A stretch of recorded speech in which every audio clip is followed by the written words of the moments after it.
Merci à qui est donné pour nous patienter pour l'accueillir leader et un nouvel élan d'Équateur Fomosito sur Macabo Tobeki la Tibino. Donc on a le droit de vous la Timingi, on a coupé la tête, qui a coupé Samaloba, un leader et un nouvel élan Adolphe Fomosito pour la Fumola Solo, à Fumola dialogue vertical de la population congolaise. On a pêché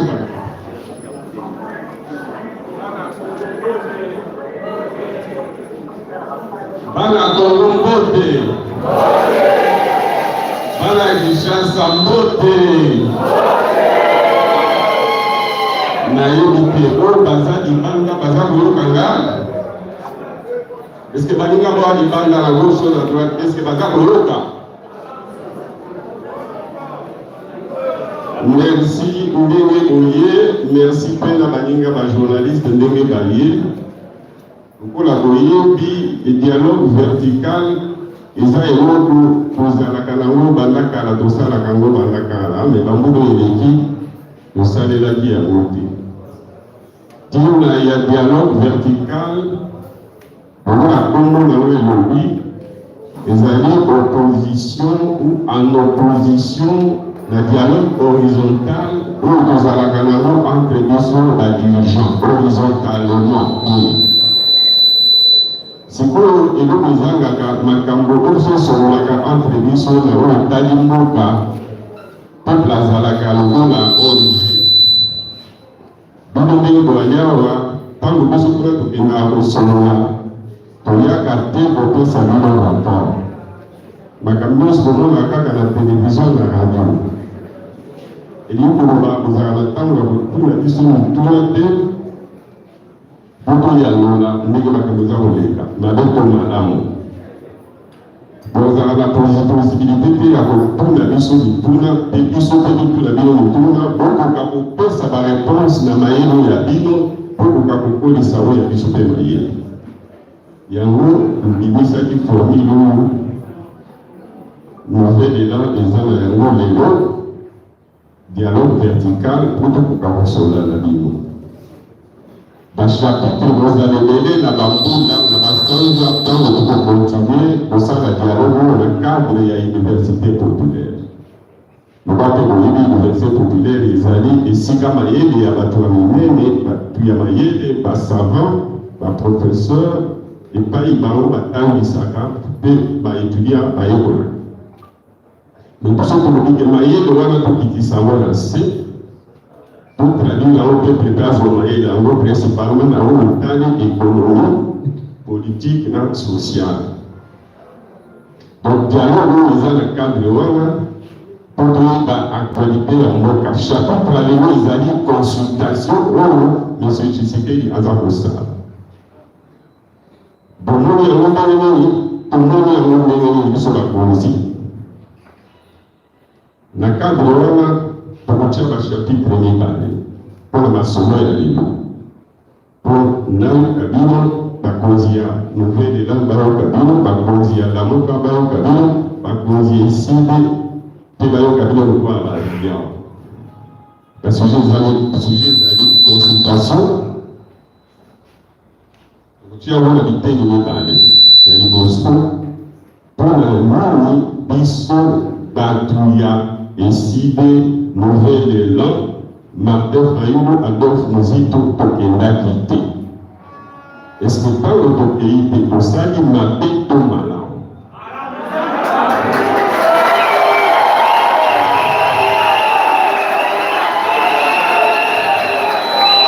Merci.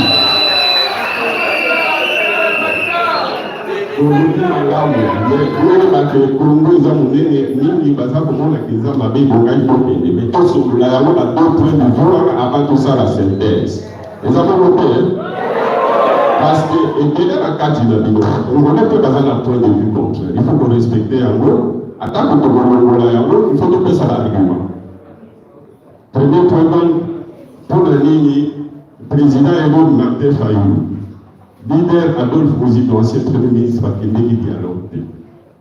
Est-ce que ça qui m'a là, on a ça qui m'a dit. Donc, ça va prendre le vue. La journaliste, sont d'ailleurs, va agir comme, va intervenir comme journaliste en posant des questions.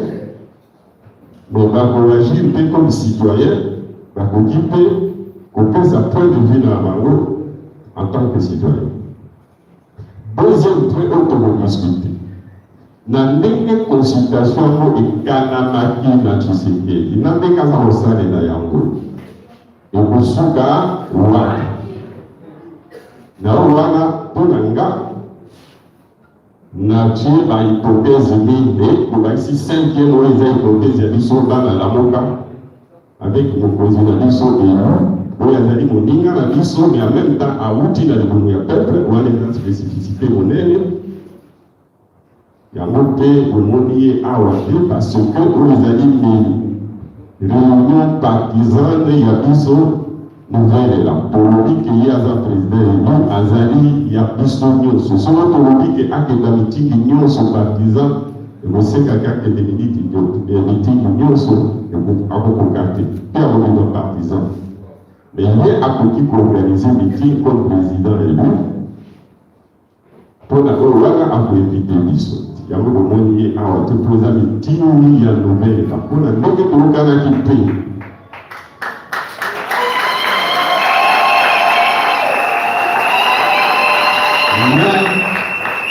le parti na ye ezali awa baninga ya eside topesa bango te mokonzi ya eside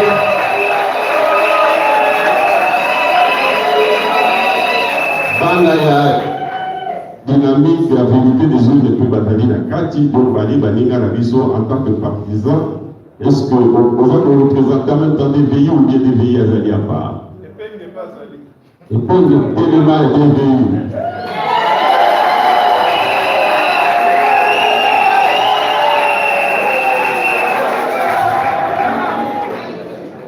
Alors, dans le deuxième point, autre solo là, les alliés, il n'y a pas de chose qui est quitté. Pourquoi tu peux quitter ma bête au malam?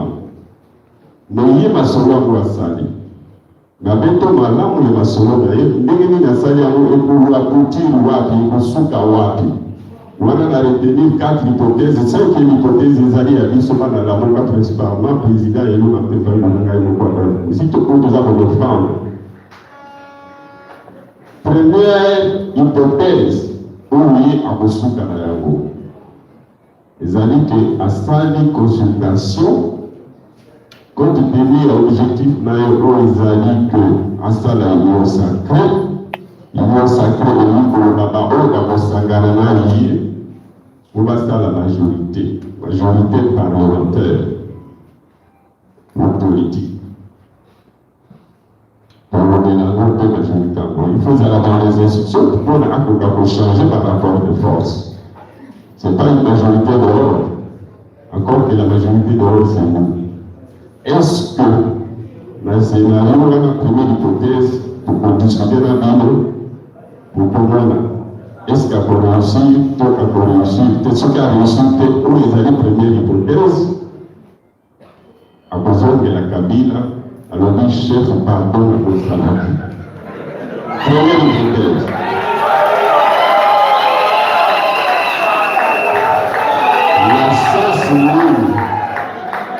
La sens mini, sens que a constitué l'union sacrée pour agir à tout le monde. Voilà la première hypothèse. Deuxième hypothèse, agir quand même dans député, Nambo na la moka na bao ba osete là. Nous avons la démocratie, Nambo APC, Nambo Azui et ba Kabila. Mais à conquis majorité, mais à augmenter quota na majorité. Et il y a une majorité en modifiant les rapports de force tout en n'ayant pas la majorité, mais agir quand même, moi, nous sommes on ne peut pas discuter sur la Kabila. Bakabo la opposé dans les ressources en tenant compte, il y a 3 ou les alliés, les noms qui ont lié à ce qu'on a raison pour canter. Deuxième hypothèse. Donc, changement, il y a quota et renégociation de l'accord. Quota dans le Parlement. Parce que tu as dit dans le régime parlementaire et institutionnellement, les rapports de force changent à travers le Parlement et à travers le nombre de députés. Troisième hypothèse, a réussi au débaucher. Tu as d'abord une bonne partie, tu as DC, n'a pas il y a FCC. Encore que la cache, il faudra rediscuter est-ce qu'ils sont encore ensemble. Rapport de force échangé véritablement à une majorité. À combien de position à qui vous formez, à qui vous nommez Premier ministre ou bien informateur pour identifier cette majorité-là avant de former le gouvernement. Donc, selon est-ce que l'hypothèse est alliés possible? Est-ce que les alliés malades pour l'allier, pour le pays, pour le pays? Il faut d'ailleurs les alliés donner la boca. Quatrième hypothèse, on va ça et ça limite à ça la touche forcée à casser à ce que sont le Parlement, l'Assemblée. Les amalades ou les amadés. Donc, selon la volonté, ça va pour le vie. Conséquence, ni pour la majorité, pour la partie politique, et puis pour la Congo. Donc, si il réussit à dissoudre l'Assemblée, quelles sont les conséquences sur le plan politique, sur le plan juridique, du point de vue de la constitution de tout le pays? Parce que l'objectif ultime pour la dissolution, là, tant qu'on est d'accord pour la ligne de contact qui va expliquer encore, objectif ultime est allié pour la dissolution pour la peuple, les alliés pour résoudre les problèmes en mots. Puisque dans la langue catholique, il faut recours à la souveraineté du peuple et la légitimité. Est-ce que nous sommes là où il y a Bolanda? Et c'est la première hypothèse. Ça permet de résoudre cette crise de légitimité, oui ou non? Deuxième hypothèse, il renégocie. Est-ce que cet accord est négocié?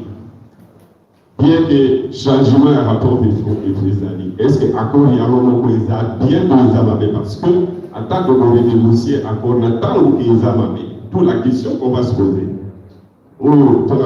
Est-ce que le problème des alliés accord ou bien amabés?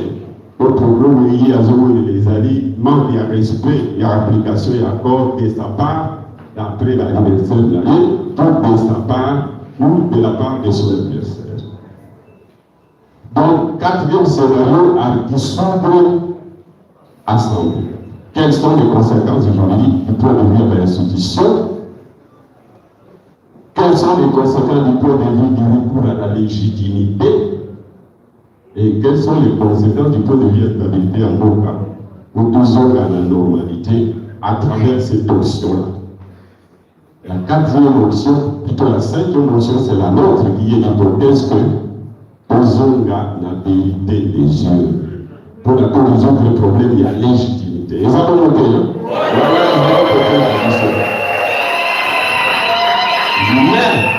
Mais, pour clarifier, parce que nous, de mon histoire, on va faire pour la vérité des yeux, pour la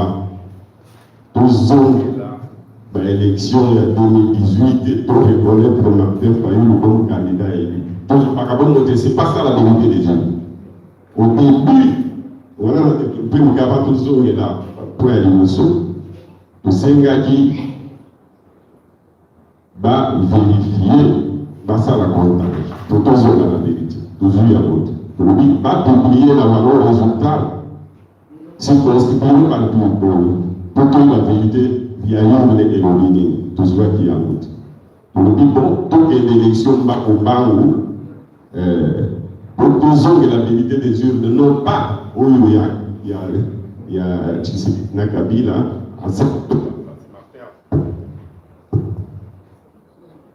Martin Azon de l'Ébouranaï où on a tout la sauté. Donc il va commettre l'élection anticipée. Donc on est là parce que c'est la comment l'élection anticipée. Sauf qu'ils ne disent pas comment faire. Est-ce que ça, la on a cabane pour la bande dans la bango, pour la zone et la dibala, pour la zone où on est malade, pour son là. Alors, donc, on dit que cinquième hypothèse, où il y a beaucoup d'aboutir dans la condition d'échanger les cadres. Où il a s'imposé, il y a concertation, et comme il y a plutôt consultation, comme il y a concertation au dialogue. Le dialogue, on a comme la vérité des urnes, il faut tout ça à la réforme pour permettre de gagner l'élection. Cinquième hypothèse, on a dit pourquoi il y a un Soukadini, si c'est possible, et tout le monde et ça dit que tout ça va réforme, toute institution nous permet tout ça va réforme, tout ça va la peuple pour souveraineté malgré que la peuple soit yango, la peuple la peuple de plaza éternel, mawa ouye, ça va être bien, joyeux positif. Si elle est que beaucoup d'argent, et pas la yémoko après sa vérité la yé. Tewana ezala, il faudrait tout bonissa, institution par lesquelles le mal est arrivé, c'est-à-dire c'est nous pour réformer à moi, Cour constitutionnelle, loi électorale, tout ça la réforme dans la Cour. Tout ça la conditionne selon nous, il y a de manière paritaire et consensuelle. Pour éviter qu'il dise son mot. Pour besoin de l'amour. Alors, avec votre permission, toujours la proie à l'émotion. Le grand outil pour la victoire, la première balai, auto gatinda mbangu, premier point, ezali, tout babiso, pour qu'il d'acquitté, pour la raison pour la tort. Argument zani, ne peut pas moni que tous la tort. Argument ezali, ne peut pas balobi que tous la raison. Ils sont bien pour se défendre pour justifier pourquoi ton pénalité. La semaine pour les cas, le scénario va hypothèse où tu sais qu'il y a un petit peu de temps, ou bien où il y a un petit peu de temps, la consultation où il y a un ça. Je crois que dans le premier point, il y a des positions à venir. Mais on peut s'attendre à pourquoi ça va prendre une vie dans la Bible. Pour la ligne, président élu, camarade Martin Fayulu, Nangaï Adolphe Mozito de Kendakité. Premièrement, Abenga Gibsote. Abenga Gibsote pour la ligne, pour Aïbaïke, attaque Abenga Gibsote, pour Yate, mais Bazaï pour tester l'entourage de la liste, que c'est pas toi, non, et ainsi de suite.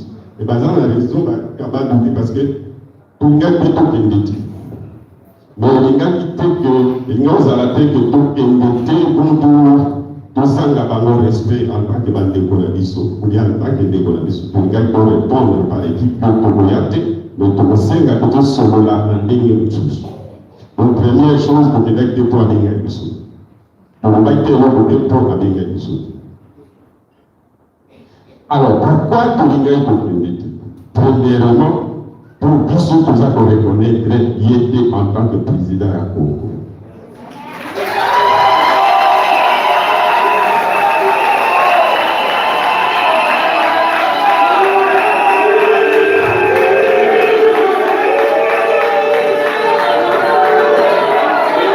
Pour ceux que vous reconnaître comme président à Congo, à Congo-Laki,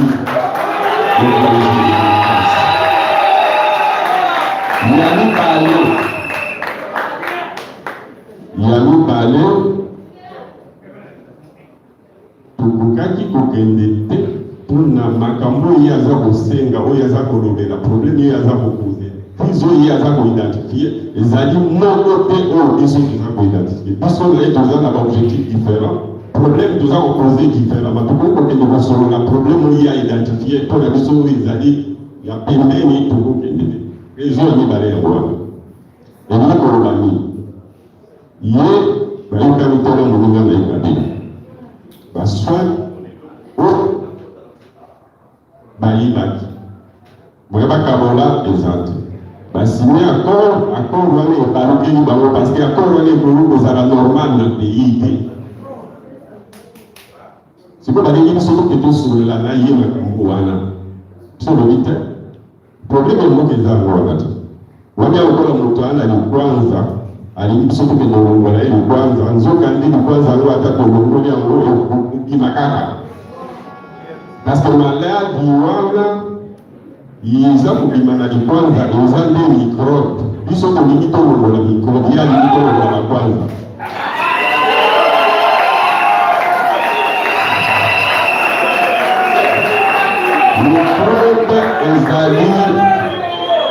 Mikrobe ezali na makila abotami na yango. Sikoyo tokolongola ye kwanza mikrobe peto atako tokolongola te po ezali na makila ezali congénital abotami na yango en tant que pouvoir. Un pouvoir qui est né avec une malformation congénitale. Tokoka kolongola yango te. Donc atika biso tranquille.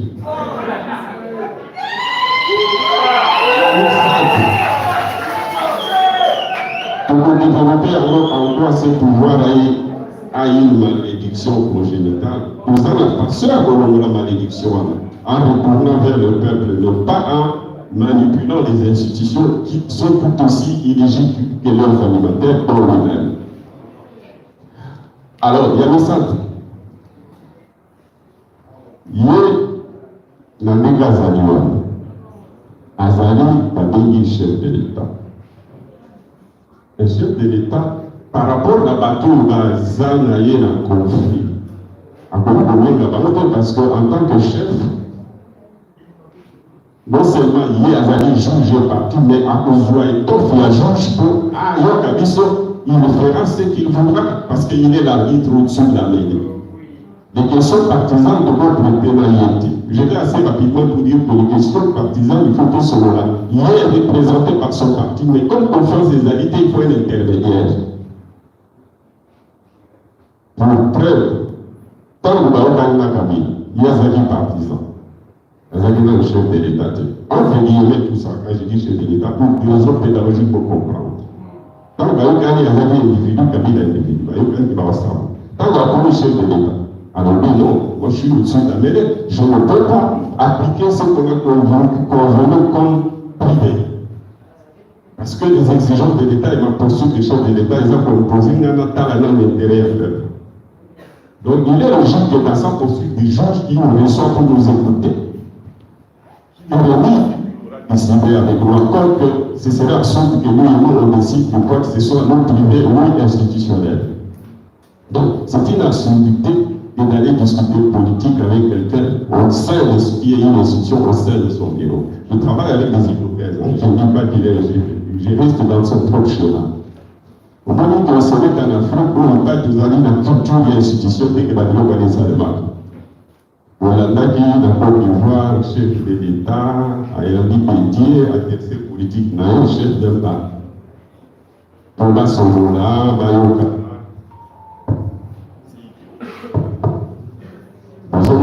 La vérité que Macron, pour Joe Biden, parce que les États-Unis les a divisés pour des raisons qui sont triviales.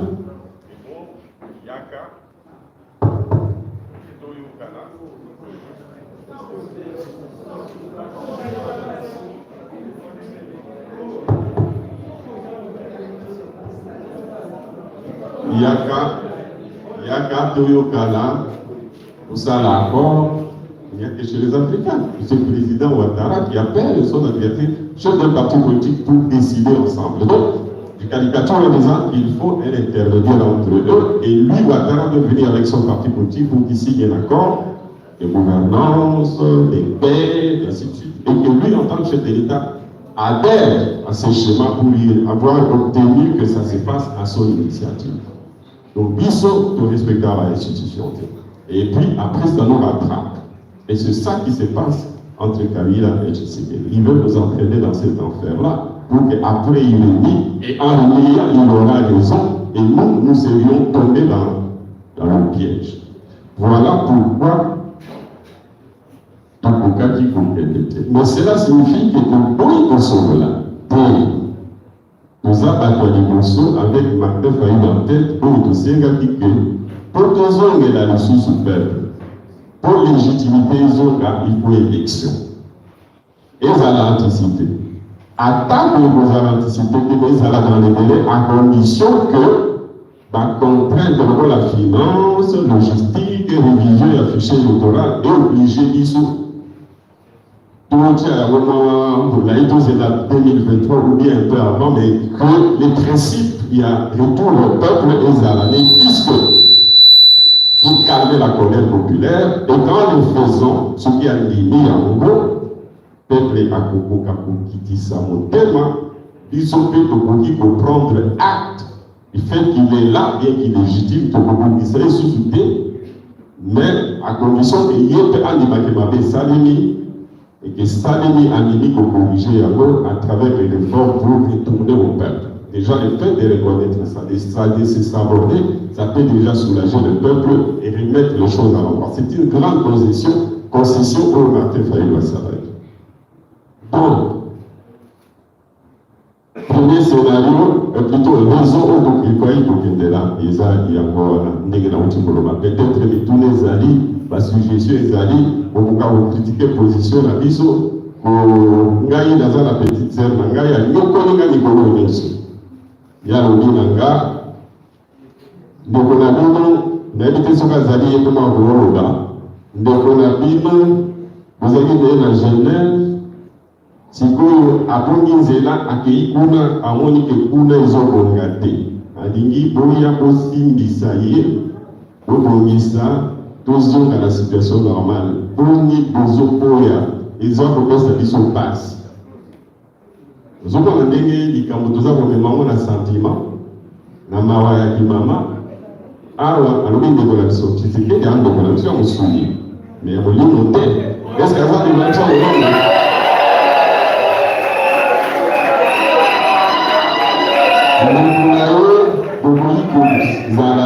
à Manchester, nous sommes à Real.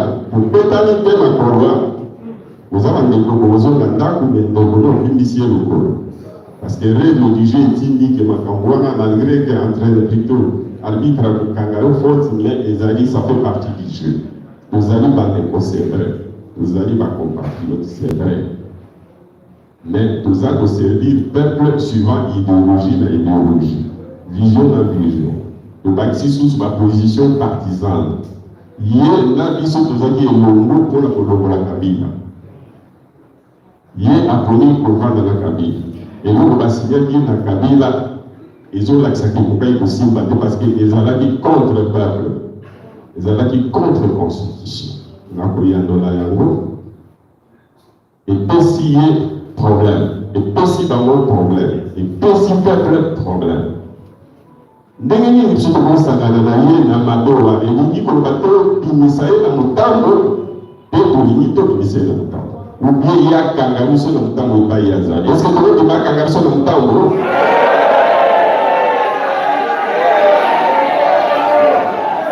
Donc tozali baadversaire parce que baidéologie na bavision sur le Congo, compréhension ya constitution epeseli, mais tokoki kozonga na kindeko. Peut-être la vision à Congo, ce qui a dit que légitimité est beaucoup plus agressive pour la tête. Il faut que la légitimité du peuple après ça monte beaucoup aussi. Ce qui a fait si haut présidence, a fait si haut majorité parlementaire pour que à travers le gouvernement où il n'y a pas la loi.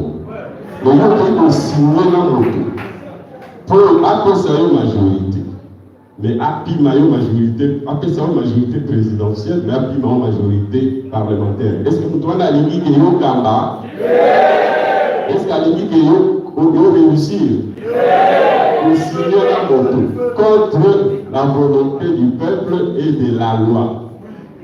Que nous avons la présidente, mais au cas pour la ministre et la défense, pour les alliés de fonction régalienne. Est-ce que nous avons la carte? Président, la sécurité en bon cas.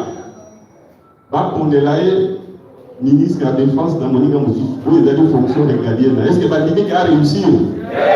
Est-ce qu'il y a un mot Bandimik a réussi? Encore, voilà, ils ont une logique irrationnelle et même interdite parce que, et pas la vision président, tout dans le régime parlementaire. Président Azali garant à la nation. Il n'est pas gestionnaire. Même constitutionnellement, il n'est pas gestionnaire, il n'est pas responsable vis-à-vis du Parlement. Mais pour qu'il agisse, régime, c'est le présidentiel ou parlementaire, ou il dit que non, au moins le Premier ministre a été panayé, parce qu'il y a la majorité parlementaire. Le peuple, pourquoi pas retourner la question le même jour des élections pour panayé, peut apprécier la majorité parlementaire, il y a partenariat. Ils ont demandé. Alors, si on va signer encore, il s'agit le contraire. Apprécier le président, il y a une majorité parlementaire. Est-ce qu'accord on est anormal? Ceux qui s'y vont, ils ont commencé à nous s'arrêter parce que la majorité est à été. Les alliés faut qu'il y ait trop de la biso. Les alliés qui la moto à conseiller, les qui la conseiller, qui la paix à l'icossi. Dans le pays, tout chien président de la République, mais pour les alliés, il faut bien garder sécurité. Ministre de la Défense politique, il y a aussi des hommes politiques, il y a majorité parlementaire, c'est-à-dire il y a FCC. Le même chose, sécurité, et plutôt de justice. Justice, et ça n'a pas beaucoup d'action à yoté. Et nous disons que les rangements que doivent les arrêter. Est-ce qu'à ça, les malades ont allé? Si faut autant oiseaux soit conflit, parce que tu sais qu'il veut gouverner. Et peut-être qu'il a raison, même s'il n'a pas la majorité. Plaçons-nous dans les contextes dans ce propre schéma. Mais il veut y avoir des résultats, il constate qu'il n'a pas le Premier ministre. Mais par contre, ça qui est, la vérité, pose à la communauté, tiens, dans le gouvernement. Alors que il y a cash en termes parlementaires. Alibasi, il s'avère moins souple pour bâtir Kakoloba. Mais ils ont dit que la majorité parlementaire va pour le gouvernement. À cause d'apprendre qui est délié car on est responsable de sauter. Est-ce que vous avez demandé? La limitation que vous avez ici par là. Le père Andimi, par contre, moi, ma foutawana, la bonne majorité, parce qu'il est là-dedans, ils sont dans la coalition, il est le patron. Chaîne et à dépense, à nous contrôler à voter. Si vous avez dit que 3 années, vous avez dit que les années 2019, à 2020, et peut-être 2021 et jusque plus tard, c'est Kabila qui contrôle la Banque centrale. C'est la Kabila qui contrôle les finances, en plus des mines. Vous avez noté? Bon, moi, et Mobima, dans ce qui Kabila dit, parce que Batouane il y a Batinaï en plus, etc. Tant aussi que tout le monde a eu qui va perdre des bazar pour dénoncer les passeports. Tant que il y a des passeports, on va avec tout bazar parce qu'il faut que le chef de dépense, il y en a 3 ou 4 étapes. Engagement, c'est les ministres ou les services où ils ont la crédit dans la route et engagé les Tolia pour les 100 ans. Ce qui a signé a dit le ministre du budget. Le ministre du budget, avant à liquider, parce qu'ils ont dit engagement, liquidation, ordonnancement et paiement. Avant à liquider, il faut attendre ceux qui m'ont dit qu'il y a 5 bonbons ils ont prévu dans le crédit. Est-ce qu'il y a si dans le crédit n'a été à un sous pour acheter ça un bon à la linga? Autant là, ligne à crédit. Ceux qui ont été à 4. Il y a ceux qui ont signé, le ministre de la Finance peut avoir parce que le ministre des Finances fait l'ordonnancement. Quand tu dis que le ministre des Finances a payé, j'ai l'impression que même celui qui est là, il pense comme ça. Le ministre des Finances ordonnance, mais il ne paye pas. C'est le caissier de l'État qui paye, c'est la Banque centrale. Mais autant il ordonnance, c'est-à-dire qu'il autorise. Autant avant d'autoriser à la Moninga qui a engagé les bénéficiaires de la dépense. N'a liquidé celui du budget, est-ce qu'il va respecter les décos? Est-ce qu'il va faire des quantités et Yango les a prévu? Est-ce que qualité Yango? Est-ce que passation de marché Zaladi? Est-ce que prix au bâtiment, ils ont pris à Malam, ou l'eau va rester à CT? Ce qui a ordonnancé, c'est qu'à l'inique et Bao Wara Basali Malam. Mais ce qui a Bongo, il est à Zali, ou à Zamukanga. C'est-à-dire qu'ils sont solidairement responsables. Quand vous y a ordonnancé, la Banque centrale doit regarder. D'abord, est-ce que nous avons encore apprécié l'État? Ou bien tout comme ça, la branche a bien tout défavorable. Première question. Deuxième question, est-ce que nous tous aussi dans mon bon, on a assis sa karaté? na kuzwa na bon d'engagement à kala. Pour ceux qui ont décidé de crédit na ici là qui est ko ba to pesa mbongo na place ya baninga o ba voya na sima ba kuta sumbo dépassement de la présidence avec l'accord de FCC parce que ce sont les ministres de FCC qui ont autorisé qui ont ordonnancé et qui ont payé, j'entends le gouverneur de la Banque centrale. Tous sont co-responsables. Donc, pour revenir à ce que je disais, et accord on va signaler les acquis contre nature, répartition de la responsabilité des contre nature, les acquis avec les acquis en conséquence à laquelle il y a qui va faire sa responsabilité en réalité, va faire ses responsabilités. C'était malheureux, ils ont eu là, ils parlent de baron ça là, mais bon, ça là, parce qu'il y a des images qui signer la banque, et beaucoup de ça est dans le temps. Les avons noté. Voilà, la politique à Maloba, vous posez la question, vous posez jugement, dans le dernier bisou de Boui, les gens qui posent Koloba, de Boui qui peut aider en un mot, pour y nous avons reconnaître l'aider. Deux, Ikambo Yazako, c'est gâteau résoudre les arts, les arts, il y a un zouzouan, les arts, conséquences, il y a Ikambo, dès lors que ce que vous avez en gros, il y a illégitimité en gros. Trois, Alinia, il y a un abisso pour Ayoka, Bisso, Zokadex, Sotolimité, Ayoka, Bisso, Tolimité, Toyoka, il y a le Bipsologie, mais il faut un intermédiaire parce que confiance est athée. Et donc, il faut un dialogue et non pas une consultation. Donc, ça Maloba, il y a des questions dans la salle de la part des journalistes, de la part de la population, sur ces volets, pour qu'il y ait des autorités dans le dialogue, plutôt dans la consultation avec ces choses.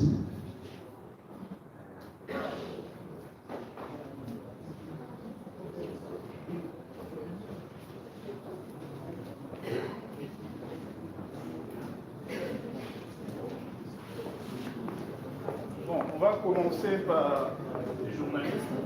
Nous allons commencer par les journalistes. La journaliste à Rosalie, on dirait la journaliste à Mituna.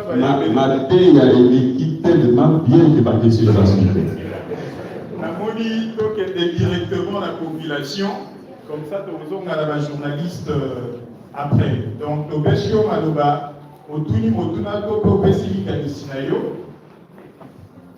Dans quelques minutes, parce que Matouazali est pour se présenter au BCO, au lobby aux alliés, au parti politique, au la société civile, et au BCO. Merci.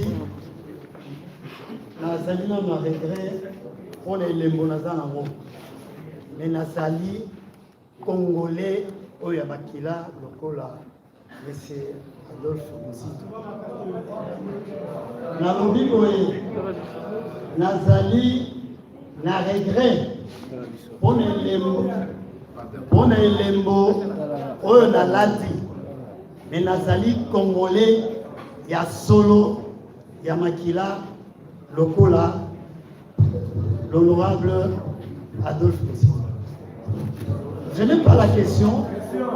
Mengai nazali kokota na makanisi honorable alobi ya solo ndenge tozotambola bato nyonso bazali lokola biso boye tozalaka déjà indexé bino bokei te boyebi bakotika bino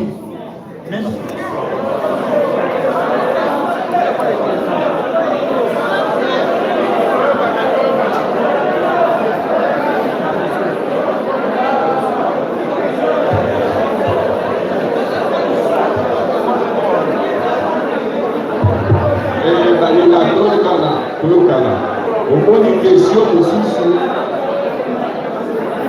s'il vous plaît. Bien. S'il vous plaît. Toyokana. Toyokana. Bien que dialogue vertical ezalité que Motomoko a donné ma réponse nyonso na ekopesa. Leader il y a nouvel élan à lobby kaepe goyo kabino. Yango peut-être qu'il y a des gars ça y est ici, mais à quel est le développement et belleté, à quel est trop au but. Merci. On nous a dit ici question ou ma qualification. Alors, makanisi na ngai ezali boye. Moi, je suis d'abord un.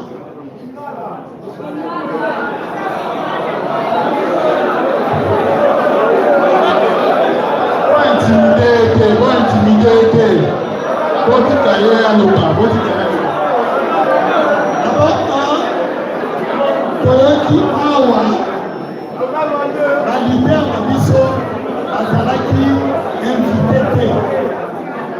Et moi, je suis pour que Bangola qui était d'abord un, il n'était pas invité. Et de deux, Monsieur Félix Tshisekedi, il ne pouvait pas être jugé parti, puisque lui, il est dans cette partie, il y a battu Oyo, la baby ce matin. Et bon,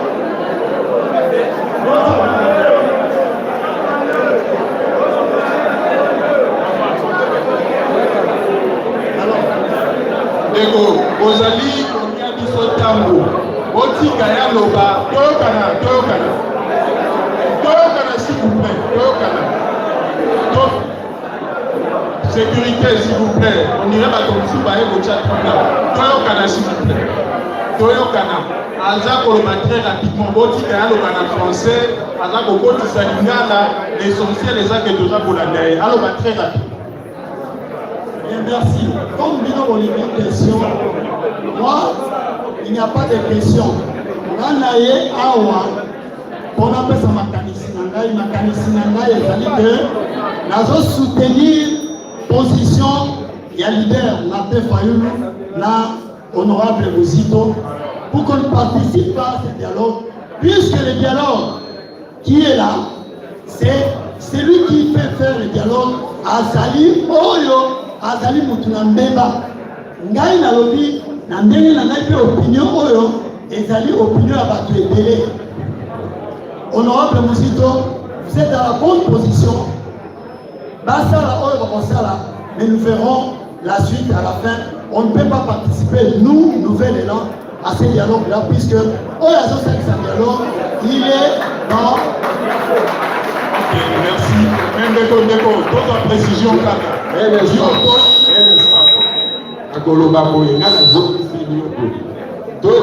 Dans la salle. Biso toboyi kokende consultation, toboyi dialogue te. Nakasa moninga alingaka loba consultation biso toboyi consultation pour des raisons, trois raisons. Trois raisons. Mais pour le dialogue, ça suppose qu'il faut un intermédiaire pour donner un médiateur. Et deuxièmement, il faut dans la partie prenante. Tu sais que d'abord à la juge et maintenant à la partie prenante, il faut partir dans la coalition de l'État pour Kabosolo. Il y a un petit Kalakuna Nicolo en tant que chef de l'État, entre guillemets. Donc, pour petit côté de Kabosolo, parce que vous avez d'égal à égalité. Donc, pour Kabosolo, à travers la coalition, na esika oyo médiateur à Bozala. Wana de Tozali dans le là au Rwanda.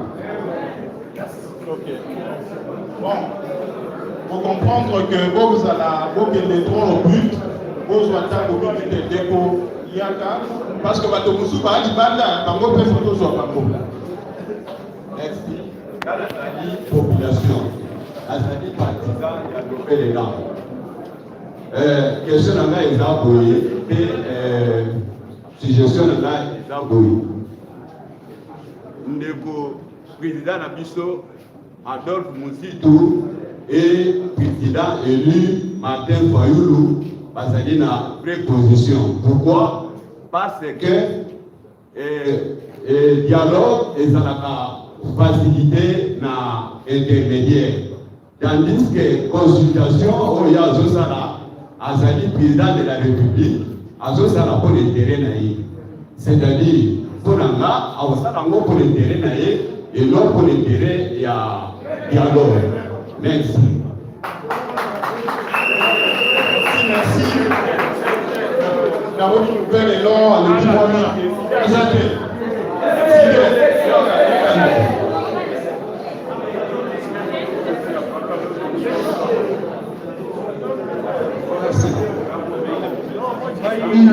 Congo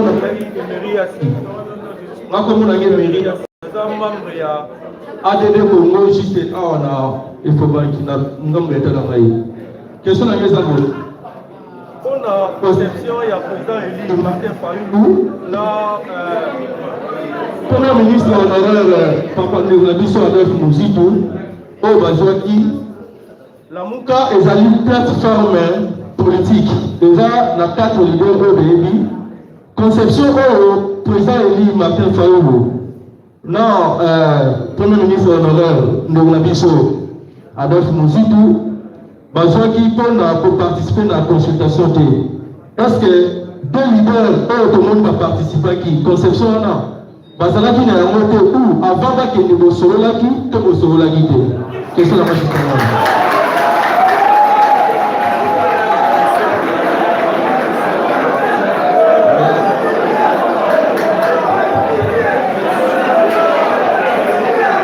Merci pour le Tinawala, Togala. Tosorolaki. Togala. Tosorolaki. Mutuna mutu apesaki.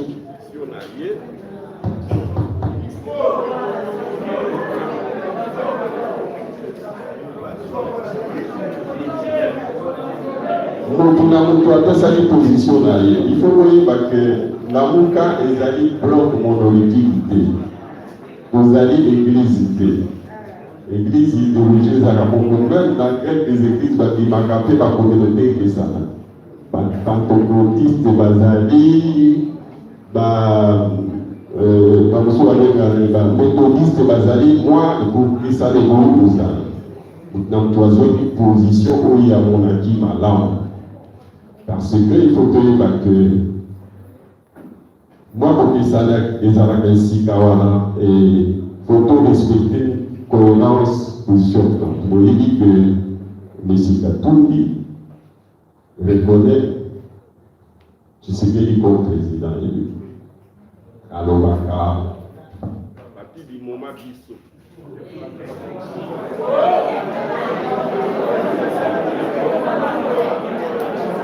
patiente un peu, on allume les groupes, c'est le grand débat.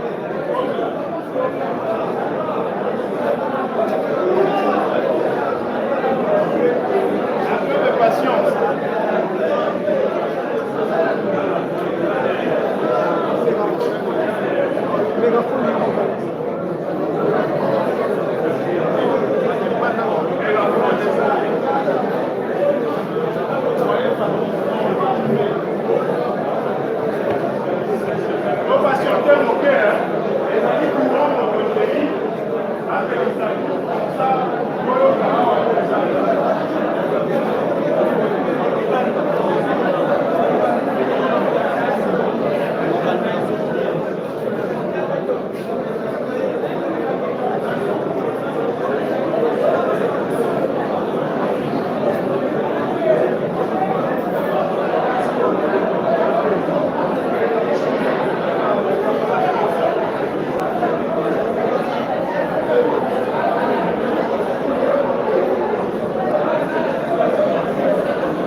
Merci beaucoup, merci pour la patience. Et Zalaki Malobezaki pa ya leader ya nouvel élan Adolphe Muzito, kwa Zalaki ko PCA. Bon, to solo là qui entre biso ba leader ya la boka. Puis la mutu apesa ki o ya position. Mais c'est qu'à tout oyebi que lié à reconnaissance quand tu sais que comme président de la République. Alors, que le biso to nimai que la justice, c'est que tu croyais qu'il a justice voilà et qu'il fallait tout se soumettre par la suite de la décision de la justice. Les alliés opinion ils sont dans une dictature. Jean-Pierre Memba Ayaki Oyebi Ndenge Kuna Abimaki Alobaki Asengati Lokomongo Dialogue. Donc, tous alliés n'ont pas la divergence, mais tous en la différence. Et Bissot, moment qui peut juger différence entre Bissot, c'est le peuple qui apprécie. C'est le peuple qui est le juge. Les avons voté. Alors, mais au moins, tous ans ici, quand on a les Cambomoko, il parle des droits, respect à la vérité, il y a peuple et à choix électeur, et pour nous, qui la déclaration de l'État qui est ça là, que Tolingi par réforme Ezala dans un cadre consensuel et paritaire, de manière consensuelle et paritaire. Et dit qu'on va indirectement ni par réforme, moi là, tout le monde va banner la Parlement parce que le Parlement est inégalitaire. C'est-à-dire que par exemple, la majorité ou la joie qui n'a dit que tout le pays pour la parole n'est pas décidé. Ensuite, décision du Parlement est à la consensualité, ils sont toujours en fonction de la majorité. Et donc, ce pays, la cadre où les décisions sont à la majorité, Bango Kaka, on va décider. Il y a tout ça de manière paritaire et tout ça l'institution où le bisous de manière égalitaire ou paritaire, dans des décisions et dans la consensus. La simane pour formaliser à Bissona Bango. Donc, on a un exemple historique de la constitution de la Bissona et une loi fondamentale. La décision qui a mon Parlement belge. Le Parlement belge est voté qui a un mais ils ont décidé dans le Congolais, la constitution va faire fondateur, dans le dirigeant belge, à travers le député, dans le chef de la parti. Yokani, police, il y a un Parlement, ça dit la chambre d'enregistrement. Et donc, on va dire que Bissot, quand on ça, il faut parler, je vais d'accord. Quand on peut parler, Bissot, il fallait pas qu'on soit d'accord. Si on a parlé, ça va pour la formalité. Donc, ici, on a tous allés au Moko, dans l'Ingue, que tous avons cinq par réforme. Donc, réponse est ça, on a tout solo là qui demande tout à des Doroba qui positionnent, et à ça là qui oublie à mon acquis, que les alliés malades pour l'allié, et puis pour l'homme. Donc, ce n'est pas à nous de juger. Tout à la résultat vous allez dire, tout à la peuple, il y a des mots il y a des mots à juger. Ils ont noté. Donc, la Mouka, tout le monde qui tous à la Mono, on a un principe de base, mais le reste, nous avons pas d'initiative. L'essentiel est que pour Kambamati, dans le débat, peuple, tout le peuple, tout à juger. Ils ont noté. Donc, les Sika Yao, les Ali Bongo, la Mouka, les Ali dictature, les Ali monolithisme, les Ali Sika, Moukazali, la marge de manœuvre, à la manifestation, les gars, au les Kosala, Baninga, de inviter, éviter, Babomaye, au Bazitan, Baboya, Baye, au Bazitan, Baboya, Baye. Et tout ça, là, peu, la réunion où ils allaient à la Mouka globalement, et tout ça, là, meeting, la réunion où ils allaient deux parties, Bakoutani, Basali, inviter, tous ceux qui basent la vision, ici, Kawana. Na ndenge meeting ya kafu tokosala na président élu mamikomiza koya eza komoto voilà donc tokokende kaka bongo ntingo kolo consultation oyo ya solosolo oyo ya koconsulte peuple mpona bakonzi na ye ekosalema vraie consultation ya wana mosusu yango elekaki na 2018 fin 2018 eza une consultation toconsultaki peuple apesaki opinion na ye mokonzi. Merci donc nakasala répondre na esika wana moninga linga loba soki tozalaki bomoko soki tosololaki likambo yango ya consultation. Sikoyo tokozwa bato minei toza la passion tokobanda moto akazaka parce que non moto acostume apose question te tokozwa moto ya parlement debout to pe antenne tokozwa journaliste pe tokozwa mama moko atelemaki toza la passion nakanisi ete leader ya nouvelle elo akobaki aza na posa koyoka bino baoyo mpe bazali libanda kozala kimia tokokotisa quelques personnes mpona batuna bituna mais tozala le plus bref possible et le plus direct possible, pas trop de discours. Tolérance Bandeko. Merci, Excellence Adolphe Mouzito. Félicitations à l'éclaircissement aux OPSA na Bandeko Bakongolais. Mission Nyonso. Nous en avons. Voilà. Et ma réponse est venue aussi au PCA. Mais il y a un éclaircissement puisque vous allez vraiment proche du président élu, Martin Fayou. C'est bon. À un moment donné, nous avons une information qui est partie à Benguier dans la ville. On a parce que Yeba, peuplé, ils ont surveillé de très près. Donc, vous pouvez de la voir. Et donc, surtout, il y en a failli le rêver, franchement. Et Awa, ndenge au sali de développement, de comprendre que ça dit exister ou alléluia amen. Partie dans partie, parce que moi, il va falloir, comme yo aux proche, il y a le président Nabiso Fayou, que ça puisse au moins lumière, que c'est dans le faire dans la ville d'Afrique. Bon, Makamba, il y a dialogue. Son Excellence, en tout cas, il faut nous avoir Makamba consultation parce que nous avons donc, nous sommes pour le dialogue où on peut avoir un médiateur indépendant extérieur parce que au Moni, na Congo, voir même les Bango Bangakazali, ils tournent la nuit, ils vont à Kikakati, ils vont partout, ils ne se pas, ils se quoi. Et bon, pour éviter ce qui avec qualité, il n'y a pas comme ce qui est médiation, mais il faut que ce peuple congolais à Zolinga, un dialogue.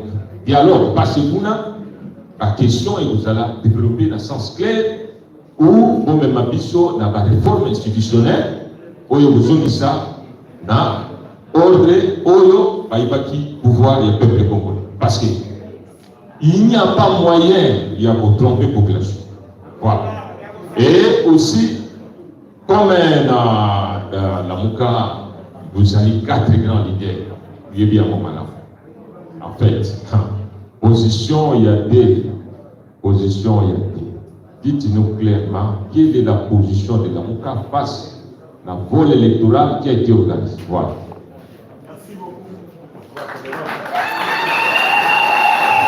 Merci.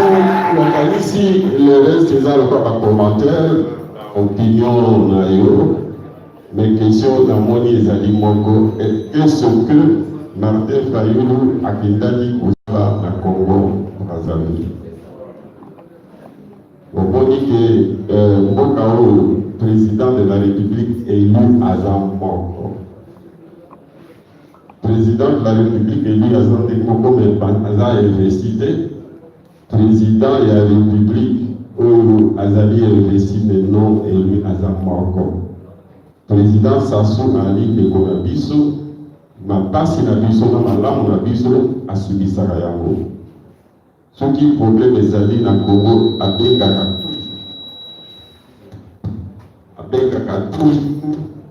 pour avoir information. La race Boyokaki, à Bengaki, Tshisekedi, à Bengipe, président élu, Martin Fayoulou, pour consulter Bango, Goye, Bamakamoni, Ezanamboka, Makanisia Moko, Namoko, Ezali Nini, et le président élu. Après ça, il vit son rapport, mais principalement, tant qu'on a des cas qui n'est pas la direction politique, la vision pour le Sorola, qui va Sorola, pour les alliés, pour Sorola, pour Kosia, Congo, Brazzaville. Makamsus n'a pas eu de battre, n'a eu tant de temps d'élection, de médaille, il y a pas eu de médaille champagne, mais le gars, Martin Fayoulou, a médaille, donc à l'attaque champagne. Donc, c'est mais Makambo, là, on a dit. Dans la campagne, on a battu, on a eu comme on a battu tout, il y a est-ce que par exemple, ou bien les alliés, fourni, les alliés, peuple congolais, la bataille, la Tikala, on n'a jamais campagne. Tout le monde, pas le pauvre qui a ça la campagne, donc, on a poussé la Bolobaki, à dire qu'il y a assez formé, on a mis les abonnés, on a mis les abonnés, voilà, donc, de Basolola qui a fait ses conseils, a fait ses mécanismes pour la dégriner tout le carrossage. Donc, il m'a laissé pour tout ça. Ok. Toyoka, si comme Motuna, to Pélicalici, Abatoba, Animaka na terrain, moto et antenne. Il ne peut pas Bolomba. Oui, merci beaucoup. Bona maloba kombo na ngai camarade Kisuka Shawelo Redi mais dans un parlementaire de Mpuna Pascal babengaka ka Pascal Mapea ya Kanda motuna na ngai ezali boye excellence koboya kokende epai ya Chilombo c'est vrai population babuyaki yango mais peuple balingi bayeba ndenge boboyaki kokende position ya Lamuka ezali nini tovanda totelema totambola tolingi toyeba yango. Merci, je m'arrête.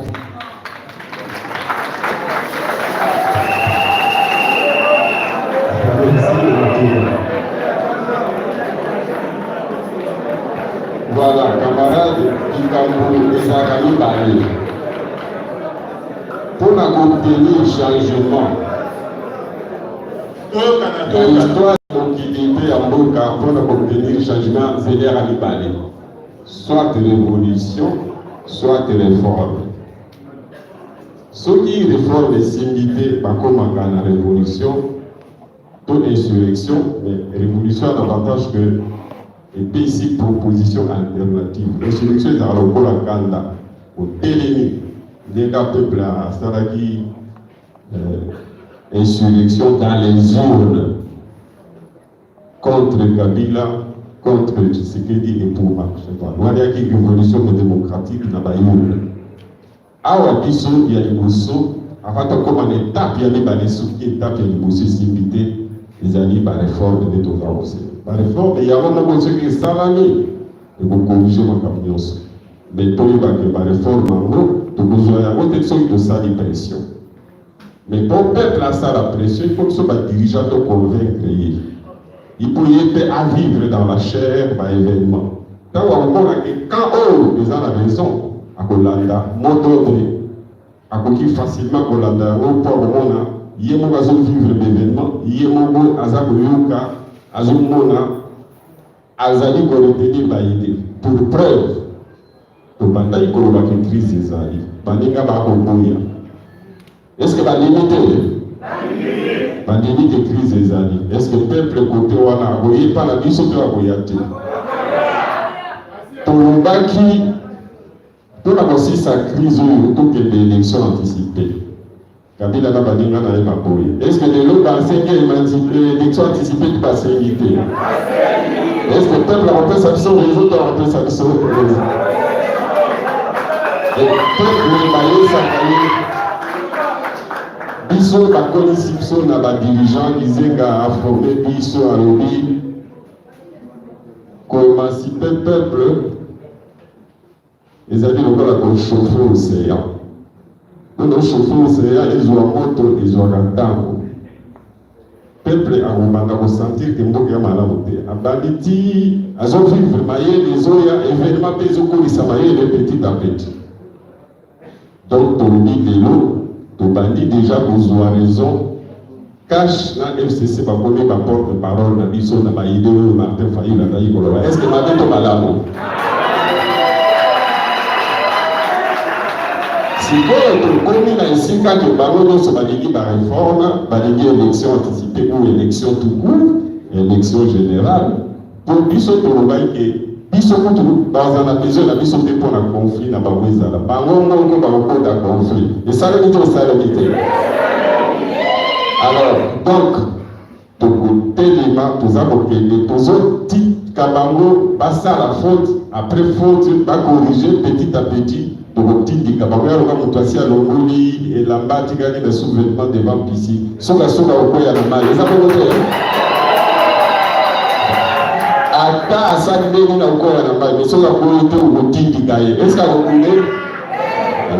Donc tozali vigilant, tosengi yango na miso na bino bandimi te sika babali kondima me tikali sikoyo baloba tokosala yango ndeni. Biso Martin Fayulu ngambo wana baninga tolobi bareforme, mais surtout Martin Fayulu abimisi plan de sortie de crise.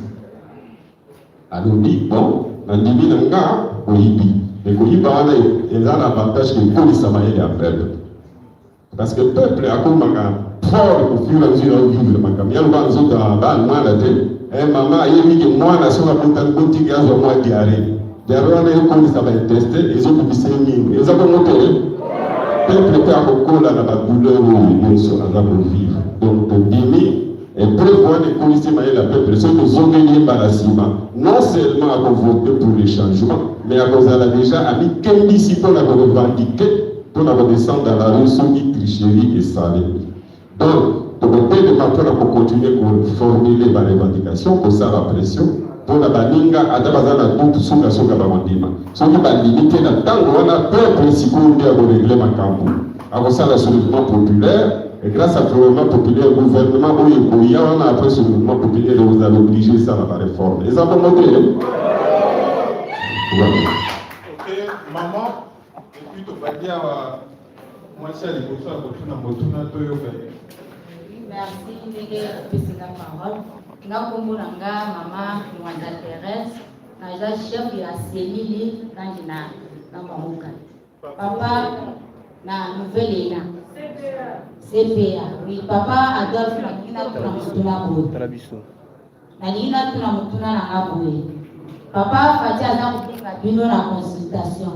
Consultation wana azobenga bino eza poko sunga ye bakata libala na ye na Kabila ou bien pour soutenir ye osanga bosala kosala malamu ya mibale bino bozala muka mais na moni na ngamu na bino mibale bakendaki na consultation wana pe moninga na bino azo reconnaître que Fati aza président élu au moment où la muke yebi que président élu eza Martin Fayulu na ngamu na bino kozoloba nini tanke moninga na bino azo nié Martin Fayulu comme président élu bino bolobi. Merci maman. Merci baba mpona motuna na yo tozali kobunda mpona démocratie.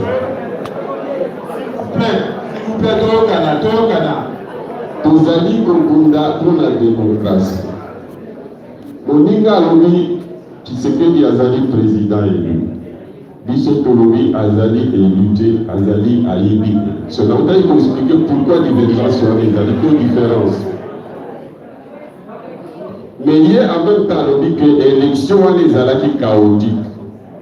Alobi bongo. Mais alobi sous c'est chaotique. Mais comme on stengaki cour constitutionnel et que pour continuer et puis si tu sais qu'il raison, tout pour capter makaka owana. What is our opinion là? L'essentiel pour la biso que tout le cali que tout kende ma réforme. What is our biso? Mais tous ça d'accord la position là, mais tous ça pour respecter. Alors trois ça pour expliquer dans les là. Et si quand on est de ça ici, si quand on est déjà on est c'est que tous allez dans le discours mon qu'on a dit que tous zonga élection. Mais pour cela, tout ça là, la réforme. Et que la réforme, tout ça là, on a cadre paritaire et puis ça là de manière consensuelle. Donc, pour Banabiso, ils allaient beaucoup. Ce qu'il y a dans l'entretien en limite, c'est quelque chose de dignité, mais l'essentiel est que les négociations, donc on a consulté le peuple. Au peuple là, on va y aller, pour la biso déjà, à partir du moment où il y a ce qu'il y a limite et tout ça là, la réforme, tout les négociations. En tant qu'on continue, qu'on peut y aller, et qu'on prendre acte.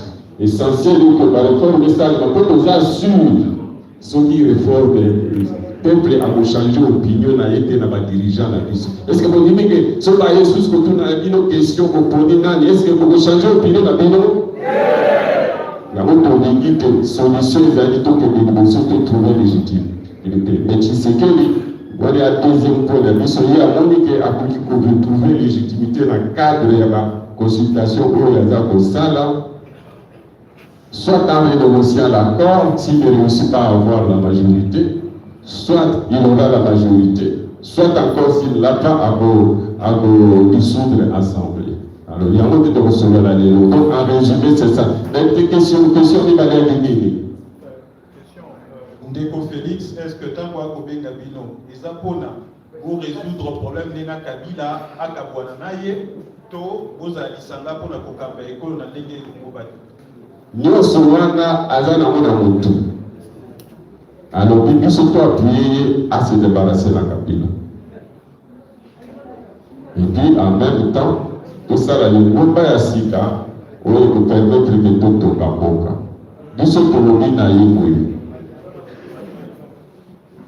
yo ozali na motambo wana ezali institutionnel puis koloba pour biso na yo tozwa majorité tokamba mboka il faut biso na yo tozala badepute badepute wana yo ozondimaki na Kabila te yo toza nango eza biso te peuple akataki déjà Kabila azali bon pour la casse omoni kotoki bamoni pesebeli fo bakende kase yango na four eza bongo te peuple adecidaki yo tolobaki ke non Kabila azala yo presque yo mocheke na bokonzi parce que mpo na Congo on a permettre ngana lobali kamo ba bengi alternance na Congo ils ont les États-Unis. États-Unis c'est pour changer le président, c'est que pour changer le parti politique et puis qu'on va que alternance pays. Mais la mission régime parlementaire, ceux qui pour changer majorité parlementaire, attaque le président Azaïe Moko. Mais ceux qui majorité est changée, majorité on a des Kambakambo. Mais il est presque impossible d'habiter pour la mission et puis la pratique politique pour changer président sans que vous changer majorité parlementaire. Il y a beaucoup de monde qui disent que bâtir président, mais bandini côté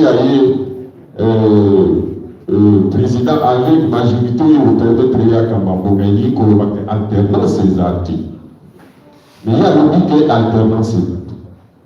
Il y a rien dit que majorité parlementaire à ça dans côté, mais à son cas, on n'est ni dans son cambaboka pour les autres négocier. Parce que mon dit que il y a un voisin comme Michali Konga na Kingo. Parce que le principe vous a dit que ceux qui ont un président et lui qui ont la majorité, vous avez encore l'opposant, ou toi la majorité parlementaire vient à conformer au gouvernement et à vous diriger.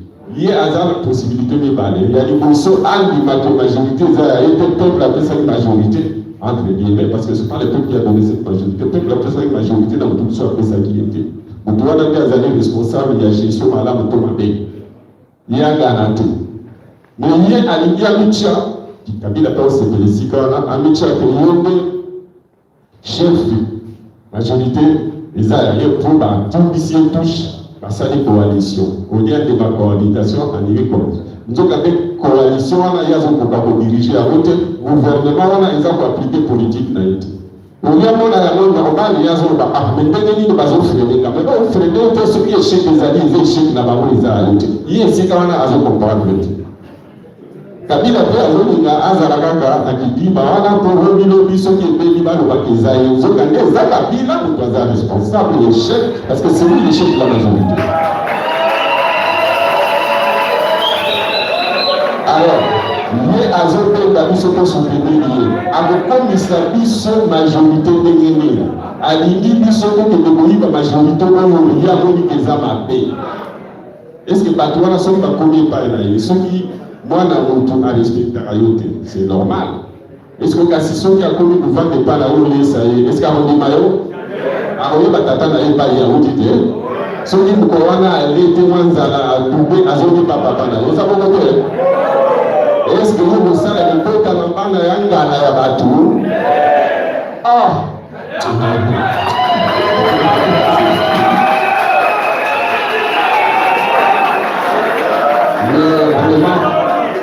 Soki asali libota wa ndenge wana ayimbi basi ya bato akomisi bango basi wana lokola akomisi bango pito bakotikala na pititi na ndako na ye eza bongo te donc ye alingisi biso tokuta ye tosala makambo ya ndenge wana biso bato tolingi légitimité tondima ye légitimité wana est-ce que moi je comprends bien parce que donc, bisonge tolingi tolongola ye na motambo wana.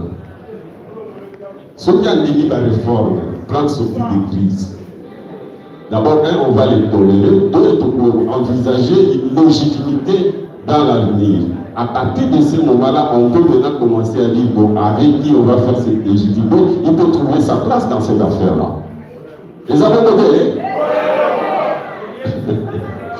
Donc, donc, en fait, alingi tout le dans le temps. Tout ça, la salle la carte de temps. Est-ce que vous avez demandé? Ok. Journaliste résistant. Mbote, comme on a Trésor King, journaliste résistant, patriote, révolutionnaire. Première musique. Bon, comment on a dit que vous avez pour se contredire kaka bino na bino. Bon, l'objet était Chilombo Akende. Biso peuple te comprend que Chilombo est Sengeli Akende. Mais la proposition a sorti de crise au Sengi Chilombo à la présidente pendant 18 mois. Yamo Yibi, na 18 mois à la lisusu président. Maintenant, vous avez fanda, bon solo na lisusu na bato ya Kabila, na ba Rwandais. Na Chilombo, pour me ma biso na maponami ya malamu. Est-ce que bon comment on a te ma beko ta malamu te? Toko sunga kaka lisusu to kwea na mabe. Pe partout au kotia, le nom na komo to za na problème ya patriotisme. Pour ceux qui motonyo so za patriote, moto oyo akobimisa moto a gagné te azate. Moto patriote bokozwa wapi o bokotia na ba bisika oyo boko sala mbongwana ya liboso ya mibale na répondre na wala parce que ce qui est comme belé dans ce la bosse dans ce tango bino mo peuple avantage ya dialogue ya ngoi bino mo peuple boboni Martin Fayulu mosali révolution dans les urnes tango bango bato makasi ya batomba baboto ni bokonzi wana bino peuple bosala est-ce que botambola ki autant de la parce que vous préparez du vino. Les affaires de la vino, les affaires de la cause. Nous avons qui est, est-ce que vous avez qui est? Vous avez est-ce que vous avez qui est? C'est-à-dire que le peuple a dit que Kola, Malembe. yango tolobi tokosenga réforme. Peut-être soki tozwi yango te bino komona bato na biso basengi mwa eloko ya moke boye bapesi bango te ekotindaka ekosili expérience oyo bandaki koloba bata otambola kongo mobimba nga na ye mpona koteya sikoyo bandi kokota mboka ozo kokomprendre mpo bango bato oyo bakolobela bango tia kotuma ngongi sikoyo babandi koyokela biso bino koza kovivre mboka etokamaka na mokolo moko te yango ozomona tosenga bareforme toza sur ke oyo mosalaki na 2018 kokobandela yango lisusu soki bayibi lisusu bokozala mpe plus fort mpona koleba mike ekoki kosenga 2 ans 3 ans 4 ans 5 ans ozokola kaka malembe ondima ke tosenga réforme parce que soki tolobi kotambola lelo sans ke toprépare bino grâce na exercice wana ya korevendike malembe okotelema te ekozala faute na biso yango tokende par étape essaye erreur pour réussir ou échouer bon okola bongo donc na comprendre position na yo en tant que révolutionnaire résistant batendance ezali mingi bamodele bazali dans la résistance. Nous respectons ta position, mais on peut aussi réponse et réponse. Il y a responsable de la position de l'issue. On peut la ressourcer dans la position. Merci. Merci. Tilombo Atikali na 37 mois. Boko Bangate a épuisé 37 mois. Na sima asenga bino tokende na dialogue pour que ça là, oyo bino bosengaki pour azala lisu na bokonzi. Question ya mibale. Question na Asuka. Ya Suka pour répondre. Balobi soki bato bakotambola bazali kanisi moko te sengeli mpaka. Lelo oyo tomoni bino bozalaki elongo. Bosali oyo sous coordination ake kofanda na ngambu na ye soki esili abimi. Après 6 mois, coordonnateur Martin Fayulu akozala te. Bokozongisela biso lisusu jewana to tozozwa baproposition nini po tomona lisu makambo oyo toasiste nango te na lamuta.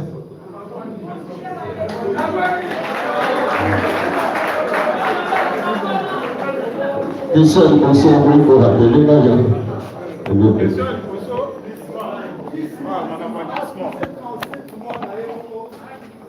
Il y a un autre, ndenge naza koloba ye azosala calcul na proverbe africain ezali ntango chasseur aza kose préparer po akende koboma nyama wana mokei aza komibongisa akende koboma me azokosalaka nyama mpe esika wana azokola à un moment donné tant so kokokoka esu te parce que ntango après 6 mois inane nyama ka okola stratégie nde kokwela mai biso toza kokolisa bino en tant que peuple na makanisi ndenge olobaka na population bino baparlementaire debout biso mpe na badéclaration tozosala ezosala baeffet ekolisa bino ozopesa biso raison na l'entretemps bino mpe kozwa mayele ekolisa bino ezali lutte ya peuple ye akolinga asala glissement na bambolo eleki glissement elinga esalema omoni peuple ndenge asuneraki makambo mosusu ifo totikela peuple ye moko omoni président élu aza koloba su mingi te po alobi mingi azali koyokana te sikoyo babandi koyoka ye akoloba mingi te atika peuple abanda kolia kodigere petit à petit mayele ya peuple eza kokola biso toa na confiance soki bamoni ke bakosala glissement après avoir organisé la fraude est-ce que kokondima yango na tomi est-ce que kokondima glissement ezala boyeba nyonso wana bakonzi basalaka yango faute eza peuple mpo bayebi ke bakosala yango tant que basali yango mpe bakosala eloko te bakokontinue kosala yango eza bongo te donc faute ezali ya bino mais nous autres dans la biso na ndenge tokoteya bino oke baévénement mais l'essentiel est que toza koproduire conseil toza kosala badéclaration toza koincite bamarche bamitinde toza sûr ke tokopesa mboma parce que ebandi déjà kopesa mboma question ya mibale question ya mibale ezali toyebi ke na lamuka coordination ezalaka tournant est ce qu'après Martin Fayulu tokomona esu bato ya kala bazwa yango mpe continue kaka kobe bongo Bon, d'abord, il faut dire que malgré la rotation, tout ça, là, fondamentalement, l'amour des alliés peuple. Est-ce que camarade Epingazaliawa, élément autre ça est réponse. La ligne n'a monopolisé par l'autre. À Tunis, en cas de la situation pour un peu ça.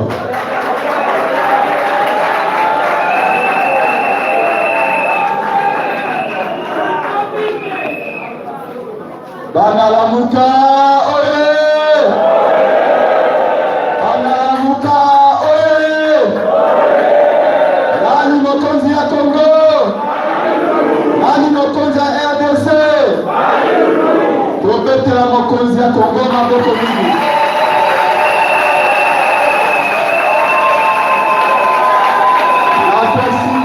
Napesi merci mingi na mfumupa président ya nouvelle là olenge atosingama maloba na miniti moko na koloba boye moko ya balide ya Lamuka mwana mboka Jean-Pierre Bagombo alobaka ete Lamuka ezali état d'esprit alibote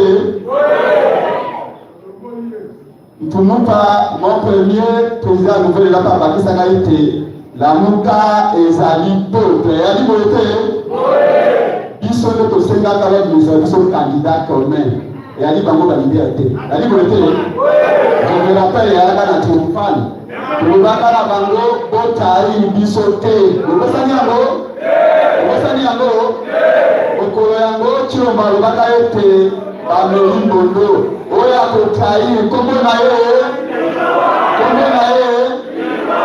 likama yango eyete ya donc akoka biso Lamuka ezali ya balibia te Lamuka yalingo biso bilenge ya Congo yalingo bamama bapapa mpe bajene ya Congo yalingo te atako balibere banso bakei Lamuka eketikala ya peuple yalingo te Lamuka bedi posa ya changement posa ya ngongwana oyo biso toexprimaka mokolo ya le 30 décembre 2018 est-ce que ngongwana yango eye changement eyei okola changement eyei te biso tokokoba bitumba oyo tino tokolonga bitumba yalingo te akosukisa eloko moko ya moke epai na biso batetela balobaka boye soki moninga no mobala akweyisi yo atie mokongo na se kolela te yo mpe telema tyaye kaka tokoya na ye yalingo te donc la lutte continue Lamuka ya lutte continue bitumba tino na suka. Merci beaucoup.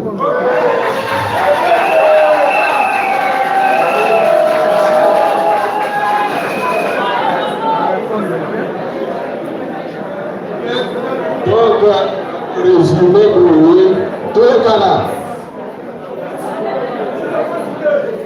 Nako résumé pour na limite que moko na biso. Tout le Ghana, s'il vous plaît, otuni alternance. Na limite que moko na biso, sokazi bukunzi. Ako développer ba idée où ils allaient contre le peuple parce que le peuple d'aza mokonzi la mauvaise peuple. Ndenge camarade Epenga lobi eli koloba ke soki ngai nazali awa na bandi ko développer soki nazali président na tour nanga to kana malamu na tour nanga pe na kozwa 6 mois soki na bandi ko développer makambo contre le peuple est-ce que peuple a nanga awasa nini arobo yanga on a limité que kati na biso moko akomema surtout soki ozali oyo aza kokambala moka eza ngambo monene matendenga azali wana soki asali nde babokoboya ye eza bongo te donc tobangela yango te parce que dernier oyo kozali pa na bino. Merci.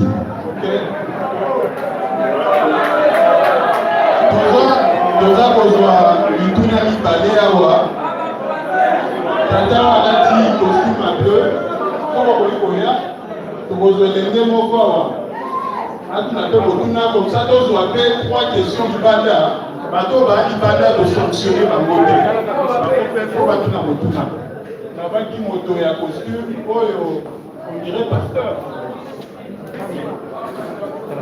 Merci beaucoup pour la parole.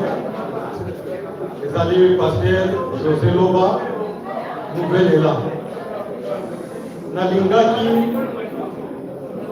nakende na suggestion nayoki son excellence alobi likolo ya réforme institutionnelle pe ba élection anticipée na encourager procédure wana parce que soki biso lamuka tokweyaki na erreur moko oyo ngai nasalaki tele constat tosebazaki beaucoup plus na aspect pratique ya baélection et non aspect institutionnel. En l'occurrence, code électoral epesaki baparti nyonso eza koconstitue lamuka chance te mpo badepute na biso babima likolo na couverture étendue nationale likolo na baarticle oyo bango batiaki na favori na bango. C'est pourquoi na soutenir l'idée ya réforme institutionnelle et na tie accent beaucoup plus institution immédiate oyo esengeli réforme eleka ezali oyo eza kopesa accès na baélection anticipée oyo tozobenga code électoral kovérifie baloi ezala na alternance pour que epesa favori na biso bato ya lamuka pour que badepute na biso bakota po tozwa majorité na parlement majorité na sénat po soki tokei na distraction tokosala mpe l'élection anticipée mais soki tokosali code électoral révision na yango na faveur na biso tokoperdre. Ma proposition est celle-là. Ma suggestion.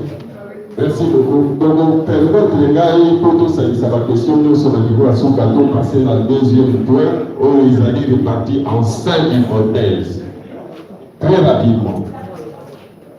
Première hypothèse, qui s'est fait via sali la consultation a constaté que, a réussi au sein de l'Union sacrée n'a été attigalé à la députée n'a été 32, tout ça ici sous il y a eu bref, a réussi le monter à Tikalinga Zala. Voilà les alliés échecs. L'hypothèse voilà que le Molango, tout le monde tient l'hypothèse où a réussi quand même moi mon pays l'Union sacrée à bâtir si compta naïe dans la institution, à peut-être 50, 60 ou 100 députés. Et Baksamina ou Azali Nango, mais à cause toujours minoritaire dans le Parlement.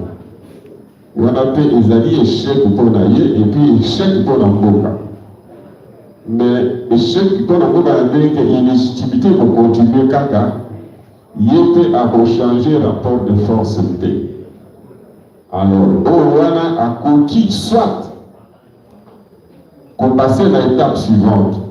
Parce que à comment que l'étape où il y a la majorité, mais quand on a augmenté, à combattre, puisque lui veut gouverner. Gouverner, si pas directement, c'est que la Constitution ne lui permet pas.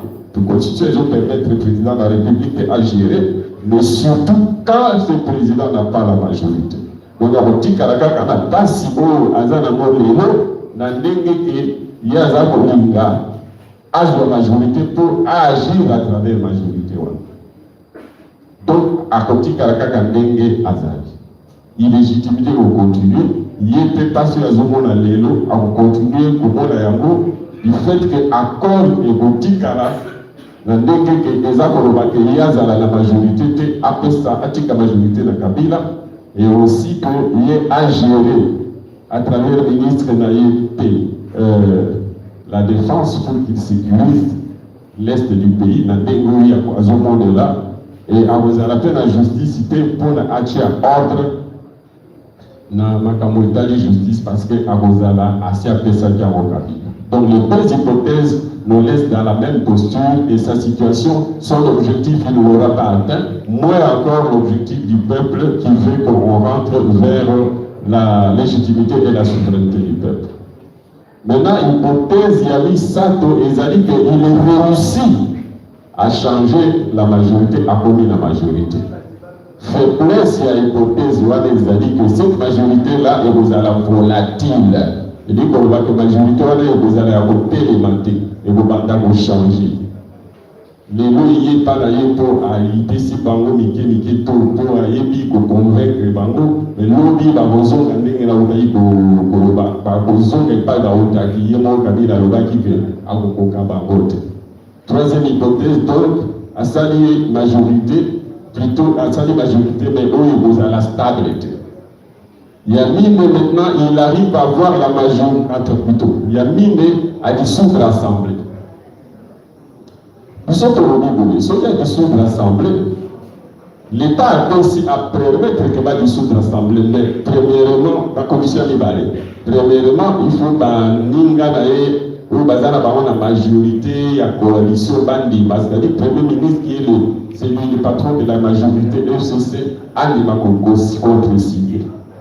Nous sommes en limité que Aroka contre-signé pour y avoir Kéli. Pour partir et perdre la majorité, et fisc provisoirement. Ça, c'est la première difficulté. Deuxième difficulté, c'est que ceux qui ont obtenu une signature, il y a Batouana, 3 euros, à Koulouka, à Salapouch. Pour constituer et permettre que bon président a commencé à la bouche, mais doit avoir la majorité avec les autres. Mais il y a commencé à la forcing. Ce qui a sali forcing, a fallu quand même le Pouch. Voilà, difficulté aux anamou, ils ont dit que ni peko ya liposé, ceux qui ont dissous l'Assemblée, il faut que ça dans 2 mois. Vous avez dit qu'à la paix sans assemblée, tant qu'on est libre. Et donc, dans 2 mois, est-ce qu'il y a pour organiser les élections dans 2 mois? Non, on peut s'habiller les Amazaya, on peut s'habiller. Vous réfléchissez dans la mots. Alors, ceux qui a sali l'élection dans 2 mois, parce que la contrainte des alliés à budget, contrainte des alliés logistiques, contrainte de toucher les actes corrompus, d'abord le Bayamo qui sont liés. Et on sait que tant que oui, mais il est constitué au périmètre de 2 ans. Mais le col allié à Gossala en 2 ans, c'est un code d'illégalité, fait d'illégitimité.